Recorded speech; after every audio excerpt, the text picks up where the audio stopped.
And turning now to the environment, the Obama administration has announced plans to regulate carbon dioxide, the main gas blamed for causing global warming. The move comes as New Jersey begins to look at what risks the state's water supply will face because of a changing climate. Environment correspondent Ed Rogers has that story. With New Jersey experiencing 5 droughts in the last 20 years and almost as many serious floods, it's no surprise the idea of protecting the state's water supply from sudden changes in the weather is being studied. The state's Clean Water Council took testimony on the issue today. The agency, which regulates the flow of water in the Delaware River, is looking at the issue of how to keep the salt line from the Delaware Bay from reaching drinking water intake systems for cities and towns upstream. A University of Pennsylvania study looked at one possible scenario, a predicted sea level rise. By 2050, if you have a high tide and a drought of record, it can be 4 miles upstream of the intakes. If the wild swings between dry and wet conditions continue, New Jersey will have to find ways to move water around the state.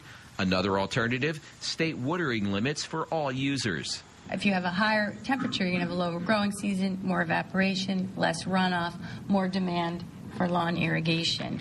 The council could make recommendations next spring, although it isn't directly related to climate change.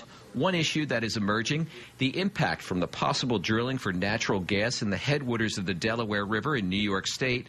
The process uses millions of gallons of water and degrades quality. When the wastewater comes back out of the well, not only does it have additives in it, but total dissolved solids, the salts. Drinking water standards are 250 milligrams per liter. What's coming out of some of these wells, 200,000 milligrams per liter. The options were discussed on the same day that EPA Administrator Lisa Jackson, the former DEP commissioner, announced that carbon dioxide emissions need to be regulated and cut on a national level. This administration will not ignore science or the law any longer, nor will we avoid the responsibility we owe to our children and our grandchildren.